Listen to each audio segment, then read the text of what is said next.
Bonjour,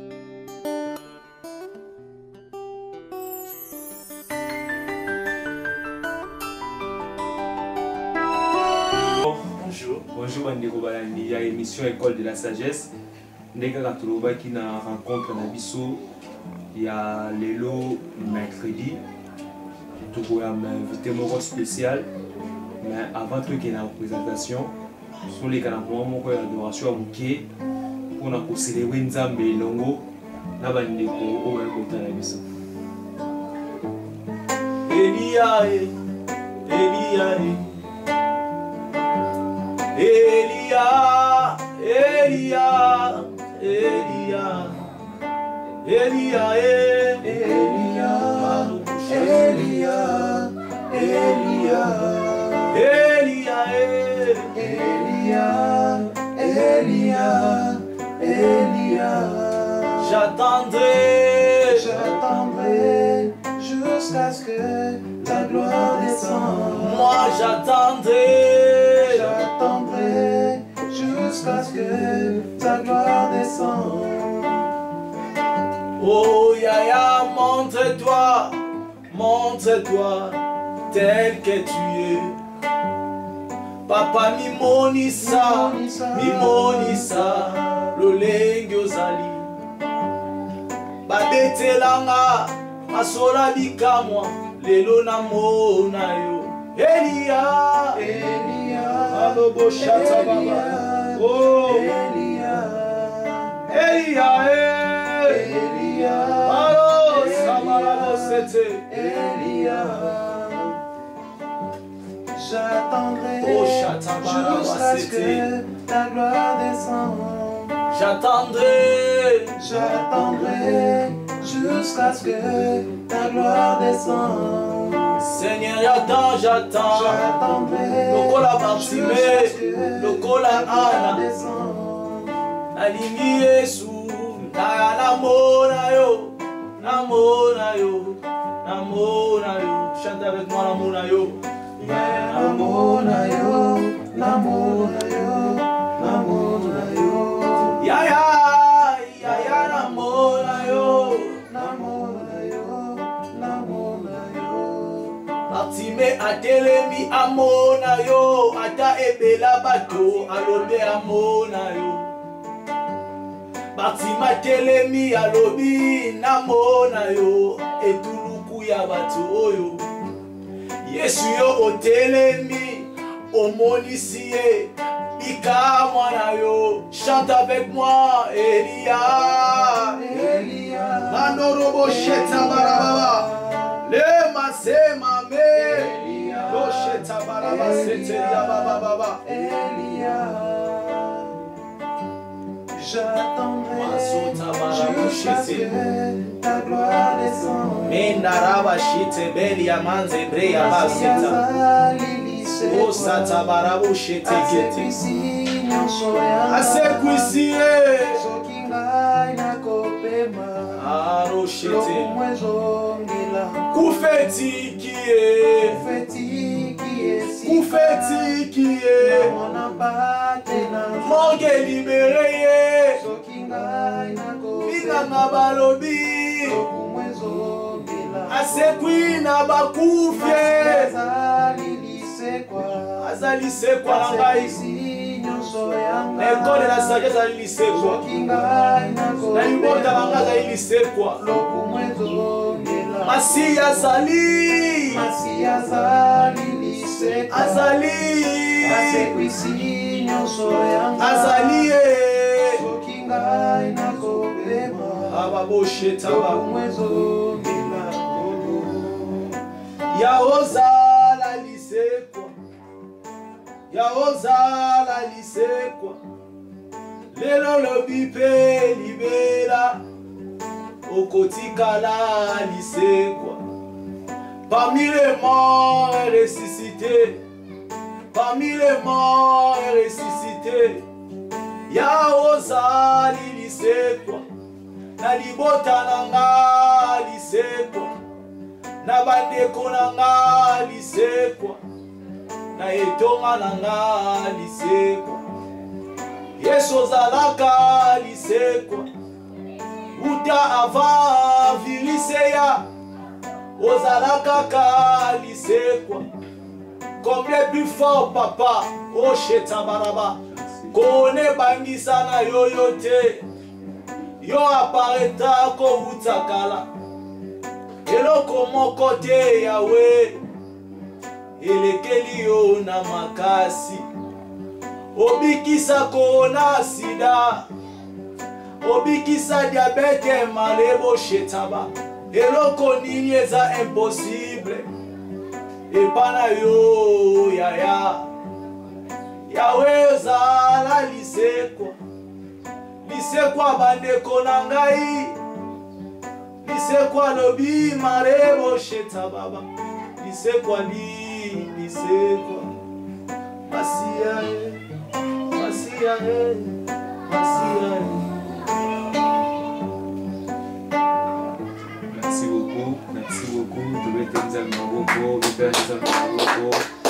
Merci beaucoup mon frère. Merci pour un bon moment où on présence en Zambie, na dimension spirituelle où nous biso encore une fois na pesinza merci pe na tonzino pour répondre à l'invitation à biso.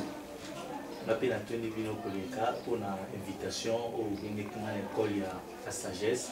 Animé que le Lonzambe réellement accompagne la biso na émission. Amen. Amen.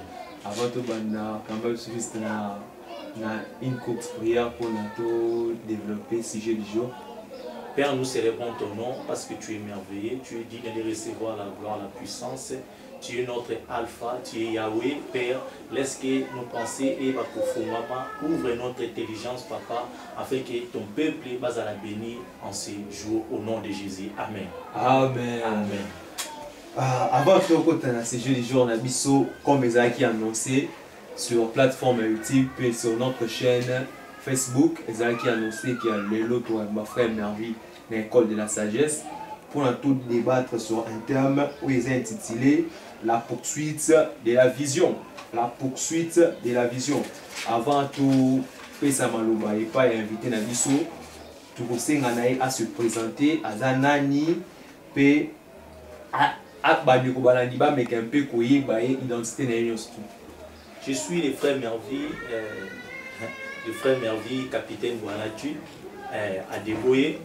Je suis serviteur de Dieu à l'église chapelle de Vainqueur, district, et l'autre titre merci beaucoup, frère Mervi Azaye mon côté.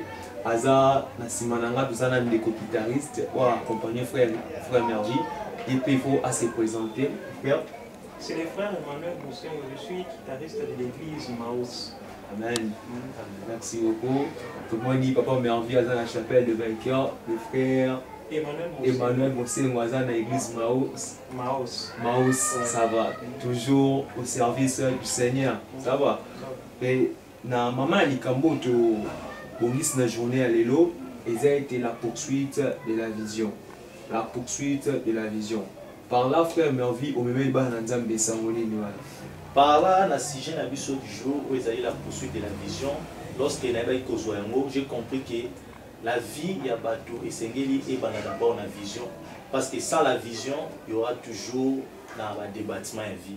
C'est pour cela que nous avons besoin de vision pour que accomplir le désir. Nous avons besoin de vision pour que tu kota na dimension nzambe azolinga pona biso et na sepela qui vraiment l'invitation ya pour partager là-bas nzambe sur la vision parce que vraiment les ali maman ali kamoto koloba na mokolo lelo. OK, merci. Et pour tout kota na ba question ezaki envoyé et pas ya ba téléspectateurs na biso. Premier mot les atoye ba vision ezani toujours le toujours vision to ki kolobela elo côté c'est important toye ba yango malamu. Merci pour la définition et vision. Ils ont réellement vu le cognon et c'est une définition. Sans la définition, il y aura toujours la déviation. Ils ont la moutoumon qui est le féminin à prince, à l'obi macadam. Oui, mais pourquoi expliquer qu'il y a une compréhension, c'est pour cela qu'il faut répondre. De la même manière avec nous, c'est une définition qui est une éclairage. Pour la première définition, et tant que nous avons le droit de la vision, na kozala na vision oyo nzambe ayebi kobongisa mpona biso. Soki otangi na Jérémie chapitre 1er le verset 11 okomona nzambe ayebisi Jérémie ke voici ndenge lobaki depuis ya vie ya moto esengeli ezala d'abord na vision mpe définition ya liboso tokodéfinir vision lokola mission oyo nzambe ayebi koconfie biso na mokili oyo. La dictionnaire va définir vision la capacité de voir, la capacité de voir. Mais moi je peux définir la vision comme la découverte aussi des plans de Dieu concernant notre vie. La découverte des plans de Dieu concernant notre vie. C'est ça simplement la définition. On n'a pas qui oh amen. Une chose importante où Papa Merveille a l'obéité, sans la définition, il y aura toujours la déviation. Sans la définition, il y aura toujours la déviation. Puis à expliquer, la vision est un plan Nzambe pour na bananae. La vision est un plan Nzambe pour na bananae. Donc un peuple sans vision, est un peuple moko perdu. Est un peuple moko vivre na libungi. Il faut que vous ayez na vision, autant na vision disons pour na comprendre les plans Nzambe pour na. Merci beaucoup. Pe mon ami balé. En partant d'Habakkuk chapitre 2, le verset 1er, le verset 3, comment je peux recevoir la vision? Oui, en parlant de Habakkuk chapitre 2, le verset 1er à 3, là on va voir que c'est une étape où nini kosala ke mutu aiba kozwa vision koruta epai na Nzambe. Si toza na Bible toyebi yango na Habakkuk chapitre 3, chapitre 2, le verset 1 à 3. Habakkuk chapitre 2, le verset 1 à 3. Si vous pouvez nous aider à lire ces passages, chapitre 2. Je peux lire au nom de Jésus. Amen. J'étais à mon poste et je me tenais sur la tour. J'ai veillé pour voir ce que l'Éternel me dirait et ce que j'ai récupéré après ma plainte. L'Éternel m'adressa la parole et dit, crie la prophétie, grave-la sur des tables, afin qu'on la lise couramment. Et la verset 3, car c'est une prophétie dont le temps est déjà fixé, elle marche vers son terme, elle ne mentira pas, si elle tarde, attends-les, car elle s'accomplira certainement. Amen. Sur cette on peut comprendre que vision a 4 étapes. Au comment Habakkuk na ya liboso na verset 1er, Habakkuk chapitre 2 verset 1er, alors j'étais dans mon poste. Dans mon poste, on peut définir le rôle pour rester dans la prière. Habakkuk azalaki monto atikala ki na kati na prière. Pour na kozela o ezalaki vision, o ezalaki moni selon Nzambe atiaki par rapport ya vie na ye. Et par la deuxième étape, toujours mon Habakkuk a déméraki. Alors que j'ai déméré, j'étais dans mon poste. Abinazaki déméré, Abinazaki déméré, je me tenais dans mon poste.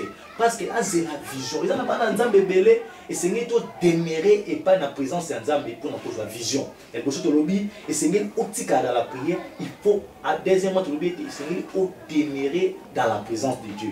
Troisième étape, il y a alors nazalaki na kati na molimo alors nazalaki na kati na musumité il faut essayer to tika na kati na spiritualité et bien bana nzambe belé bazali kozela vision na ba penser na bango mais lorsqu'on dit kozela vision ba penser na oyi ba ito kokozwa en route et Seigneur au demeurer dans la vie de la spiritualité, Zala spirituel, c'est là que nous garantit notre vision. Et quatrième étape par Habakkuk chapitre 2, on a le verset premier n'engo et Seigneur tout ça la nini et Seigneur n'ana yo totika na liloba na Nzambe. Alors bien na ko zela liloba na Nzambe, na ko zela liloba na Nzambe.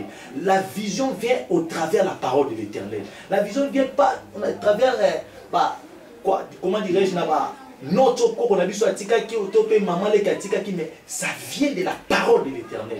Lorsque on a été vision en Nzambe et qu'on a invitation mon corps eux qu'on a refusé et pas une autre. Nzambe était dans 4 étapes et c'est tout mis pèse n'engo pour que Nzambe aille ba ko surprendre biso. Mais na ko ajouter faut à la patience. Mon dit vision et belé ba doit la vision na précipité. Précipitation il manque l'autre côté. La précipitation il manque biso toujours na perdition. Lorsque vous allez presser na l'autre ko zo yangote. Au moins na misala mususu ko mona ba imba pesa musala ba imba tala kaka degré na ya patience. Ba bengio 8h Oye 8h se présenter 8h mais il y a mieux 12h.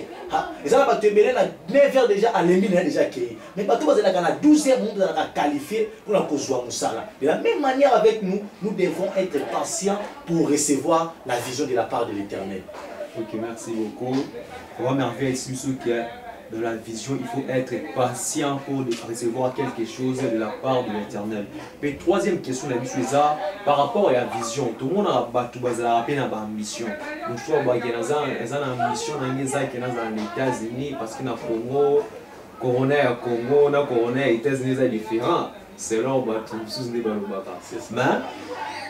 quelle différence trouve-t-il ça là entre la vision et l'ambition? La différence c'est simplement qu'il y a une grande différence entre la vision et l'ambition. Au moment où tu vas traverser un moment selon l'ambition, et on va souffrir. L'ambition est un désir de l'ambition. Donc on va récompenser selon l'ambition. Mais lorsque tu poursuis la vision de l'Éternel, on va toujours introniser la vision de Nzambe. C'est un match entre vision et l'ambition. Il n'y a pas match entre la vision et l'ambition. Tu veux tes visions et d'aller au terme de Nzambe. Joël chapitre 2, je répandrai mon esprit. Alors, jeune homme va besoin de ma vision. Et que tes visions, elles ont été pas dans Nzambe. Proprement fabricateur, il y a vision de Nzambe. Ambition, il y a désir humain, il y a désir de parents. Au moment où tu me soucies, et naï, famille naï, il y a docteur. Au moment où ambition à parents naï, il y a un mémé et l'autre. Mais lorsque vous allez poursuivre la vision, vous allez produire un Nzambe au souffrir. Plusieurs gens dans mon kiri autres actuels vont souffrir dans l'ambition. Mais il y a des ambitions qui vont poursuivre les visions de Nzambe pour la découverte et la destinée de l'ambition plus glorieuse merveille. Amen. Pour merveille expliquer l'issue qui était mission entre ambition et vision match exact parce que les ambitions ont des désirs à moto. Mais vision ils ont plein de Nzambe pour na moto. Vision ils ont plein de Nzambe pour na moto. Par là papa merveille. Tu as avantage de la vision des années. Tant que vous avez la vision, quel sera l'avantage ou le bénéfice que vous recevoir? Il y a plusieurs avantages pour toujours bénéficier de la vision. C'est que premièrement, la vision est instoppable. On ne peut pas empêcher un homme à la vision. Par contre, qui peut empêcher? Je vais lire dans les Écritures au moment où on a la vision de Daniel chapitre 3. Au moment où Daniel, un homme rempli de vision, qui est instoppable. Lorsque vous avez la vision où vous n'êtes pas dans Nzambe, vous êtes candidat pour mener une vie glorieuse. Sur ce, c'est que vision, à chaque vision, il n'y a pas de limite dans la vision. Deuxième point, vous allez instoppable. Et deuxième avantage, vous allez limite à la vision, vous allez briser les limites. Vous avez la vision et non vous allez enfermer les choses dans la cachot. Tala rêveur auto ebaki na tango la biso ba ko la biso comme rêveur parce qu'un homme où il y a qui na vision Nzambe Joseph à la personne de Joseph Genèse chapitre 37 au moment babi Joseph a qui na vision Nzambe au terme de la vision Nzambe c'est qui kokisama peu importe prison à côté qui peu importe qui moi na musala ça qui pas moi si pas Potiphar et qui empêcher vision na été et vision na qui était ayeba ko diriger. Vous allez conquérir le territoire. Et ça va quitter Congo. Pharaon fit appeler Joseph. Et il a dit que vision est la limite. Un homme rempli de vision est un homme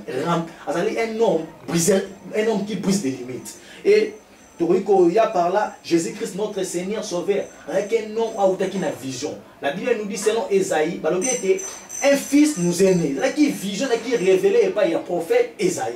Et tant qu'il y a qui la moukila, qui le cola, moana. Avec le cola, moana, avec le grandi. Dans les 3 ans, où qui était Christ, avec quoi accompli la grande chose. Pour être là qui monta ou qui na vision. Peu importe, diable bazala qui wana, peu importe, juif ou télémaki, peu importe, magicien, sacrificateur bazala qui. Pour stopper des destinée qui est impossible.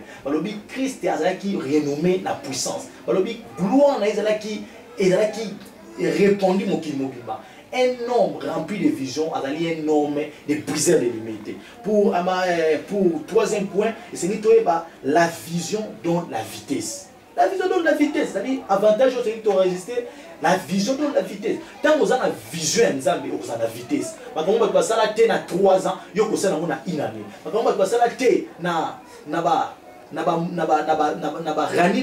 na grand-père na yo kosala yango plus facile. Okomona Joseph bandeko na ye bayebaki Égypte mais qui incapable bayeba ko diriger Égypte. Pourquoi? Peut-être bazaki bateau bazaki vision. Bango bayebaki teke kaka bayebaki kaka ke bilamba oyo Joseph ala teke yango zalaki vision mais zalaki yango te mais la vision zalaki était on nzamba tchaki kati na ye. Alors ba zwi bilamba ya Joseph ba boaki yango ba tumbi yango mais bayebaki teke ala ko tambola na vision ya nzambe pe asalaki nini ayebaki ko accomplir oh même Jacob asalaki yango te yango na ene sa mutu moko ete vision pe sa vitesse. Et troisième point ezali fontaine ya force. Lorsque vous avez une vision vous avez la force. Au moment où David, un homme visionnaire, un homme qui est rempli de vision. A dit si Saoul a dit, ce qui va bomber Goliath au copé sanguine. À mon qui déjà, un visionnaire à mon aka. Alors dit, ah, pour na do droit pessinai, naï comme un homme visionnaire et c'est n'a quoi ça? Oh, ils a dit Goliath. À mon zamba ça qui est une force beaucoup supérieure. C'est pour cela, nous avons mettons vous avez rempli la vision, à couper sur force pour être accompli. Merci beaucoup. Papa Merveille était un homme de la vision, à la force, la vision nous aide. Pardon, oui, la vision et puis ça a une vitesse. Wow. Merci. Place à mes quelques pour échapper un pied, merci beaucoup. Nous avons besoin de partout sur internet, dans la plateforme sur YouTube, sur Facebook, dans la plateforme sur Facebook, toujours 5K TV, sur YouTube, 5K TV. Puis tout ça sur Instagram, 5K TV.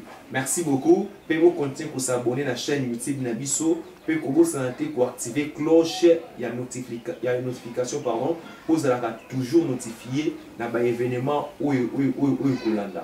Puis avant de comprendre la première vie, nati ka espace dans moment où il y a adoration puis louange en pied.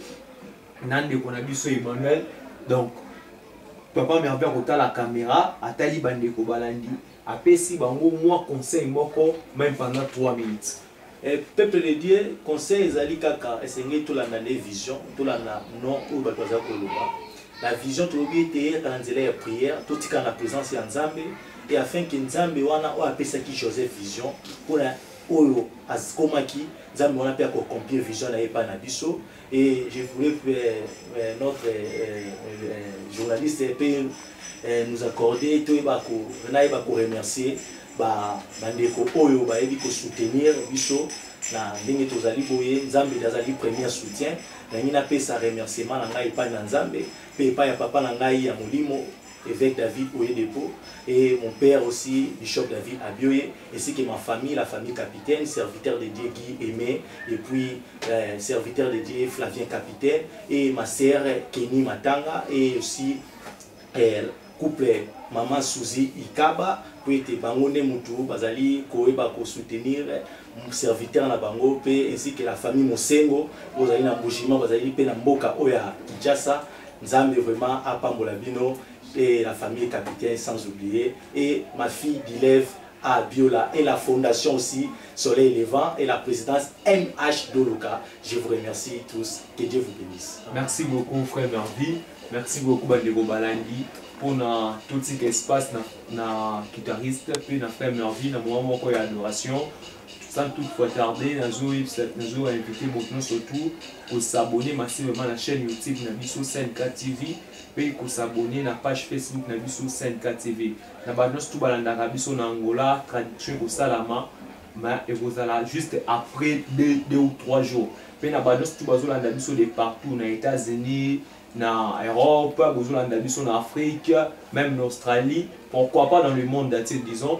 Donc bon continuez toujours pour s'abonner à la chaîne Nabiso et pour partager vidéo puis nzamba kozanga te ko pamola bino ozana question notre frère Mervi ozana message to parole moko ya motivation au comment biso on a commentaire sur YouTube topé okoki ko tindela biso on a message na page Facebook Nabiso topé na numéro eza affiché na bas écran o tindeli biso sur WhatsApp ou eza question na yo ou eza place où on y échappé yo au tindel biso yango to posa na posa ya enseignement au frère Merveille au partager na biso okomeli biso sur WhatsApp tokoyeba na kotindela yango na WhatsApp pe nzamba kozanga te ko changer situation na yo. Papa Emmanuel na tikeli yo place pendant quelques minutes avant de clôturer l'émission pe na kozonga lisusu pour na to clôturer quelques minutes sur mabana na nzambe na moment moko ya adoration ou ekosala ke montre surtout à se retrouver dans la présence de Nzambe. Merci. Que Dieu vous bénisse. Je salue toute la famille des vainqueurs. Yolosi Camping, je vous salue au nom de Jésus. Toute la famille des vainqueurs. Yolosi de Camping, je vous salue au nom de Jésus.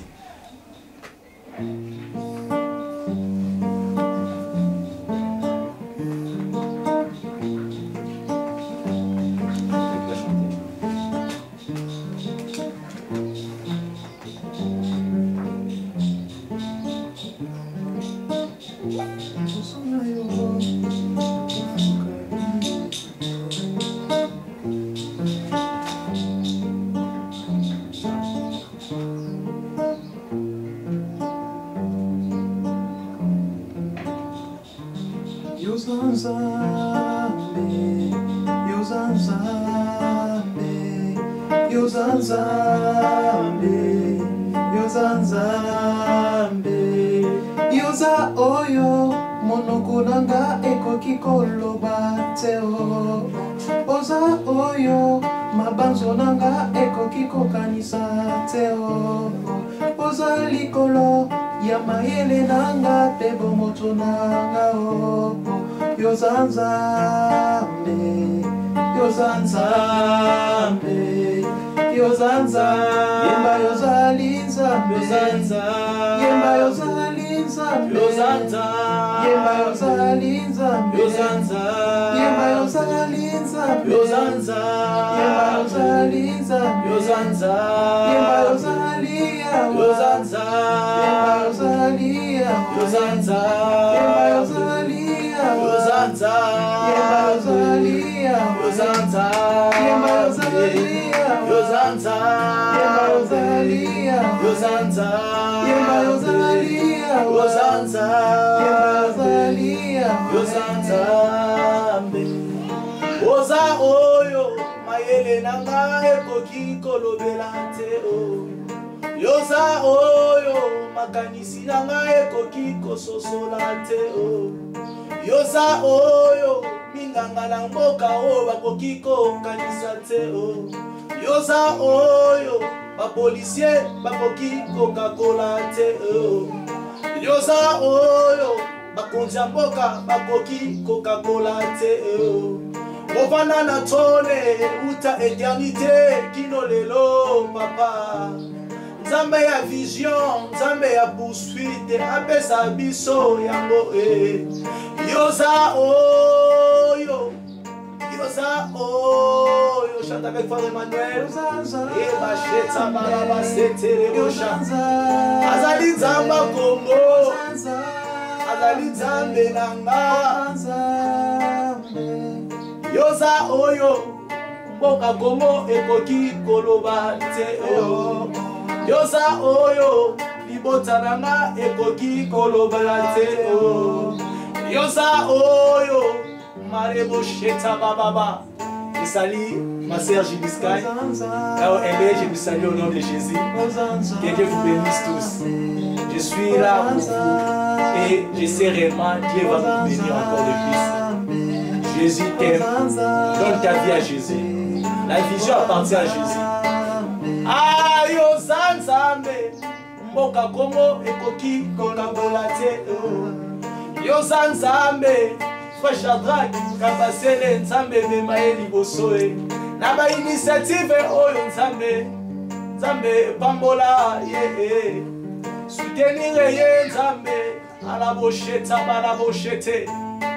Je salue mon pasteur, Bode Maxwell, ainsi que mon leader Antonio Moulenda, la famille des vainqueurs, ma sœur en Christ, sœur Kevin Matadi, la famille des vainqueurs, mon frère Aris Moutoke. Oh, je vous salue au nom de Jésus. Ma famille, je vous aime bien. Oh, yoza oyo.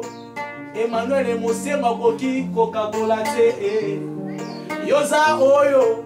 Blanchard et Mose mon capitaine Makoki Coca-Cola te. Oh, allez, boché, ça va.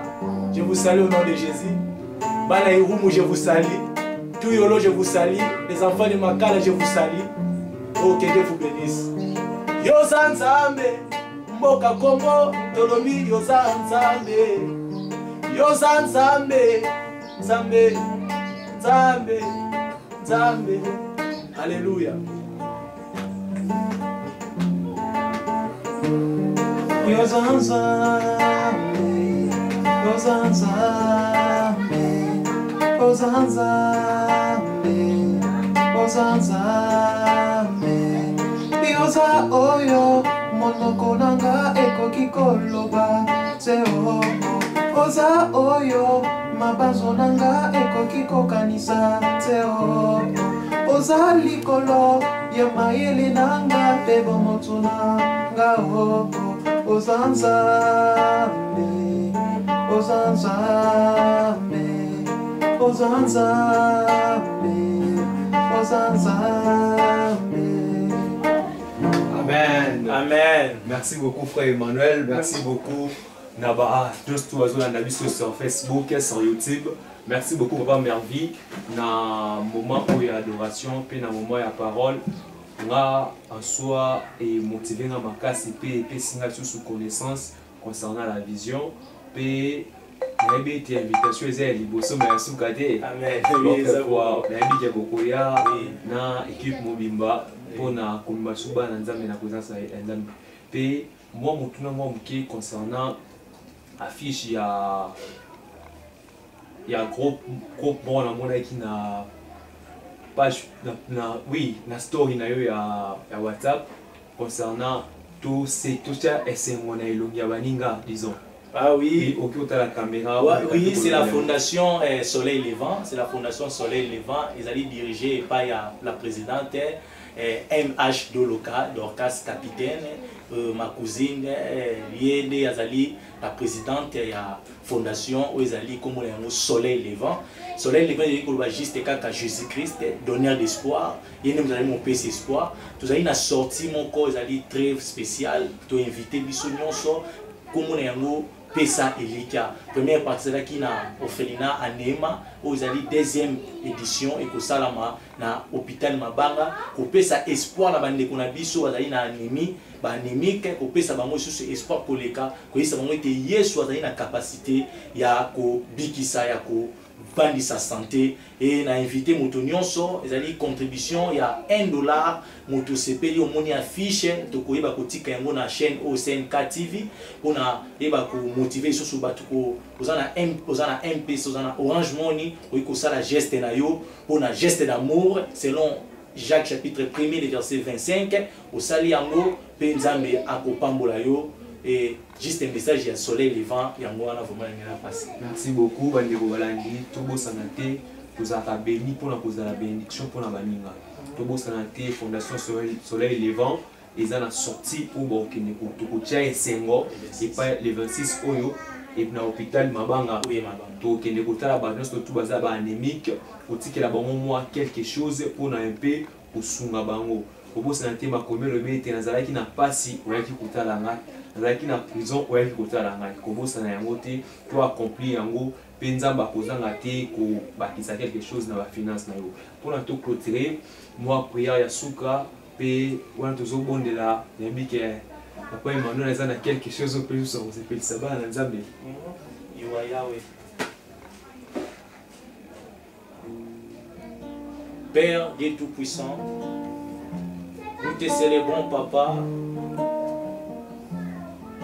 On a un moment favorable au Sangisi Biso na Bandeko, na école de la sagesse, papa. Tu es bien école de la Kessika. Tu es bien de l'école, tu as qu'à quoi apprendre. Dieu tout-puissant, enseigne-nous.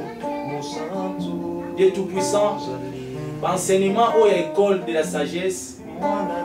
Et à la thé, il faut échapper Biso na bitou, mais il va pour démier na bitou na Biso. Concernant la parole de cet après-midi sur la vision, papa, que ta parole, Père, ait amené Batou vers l'accomplissement de la destinée. Et même Joseph a accompli sa destinée. Même si dans la prison, la vision a parlé jusqu'à ce qu'il intronisé le premier ministre. Que la même grâce qui avait travaillé avec Joseph travaille avec nous. À tous celui, papa, qui a suivi cette émission, papa, je libère la grâce, oh Marabo Sheta, de recevoir la vision d'une manière explosive au nom puissant de Jésus. Masatori Abaseta. Oh Père, laisse que tout et chacun, papa, vous allez dans l'émission, vous allez en direct, au Père, pour la diffuser. Père, vous allez bénéficier de la grâce ou de la vision. Ouvre les yeux de chaque adorateur, de chaque participant, de chaque téléspectateur, papa. Père, je libère la grâce de recevoir l'onction de la vision au nom puissant de Jésus. Je bénis l'émission L'école de la sagesse. Que Dieu puisse propulser notre frère Shadrach Kabasele dans les auteurs qu'il a préparés pour lui. Et même qu'il a fait avec Jérémie. Que cela soit fait au nom de Jésus-Christ. Père, que le peuple de Dieu, papa, soit béni au travers de cette émission. À tous ceux, papa, qui souffrent de la maladie, de la pandémie. Oh, Marabo Sheta, je décrète la guérison au nom puissant de Jésus. Père,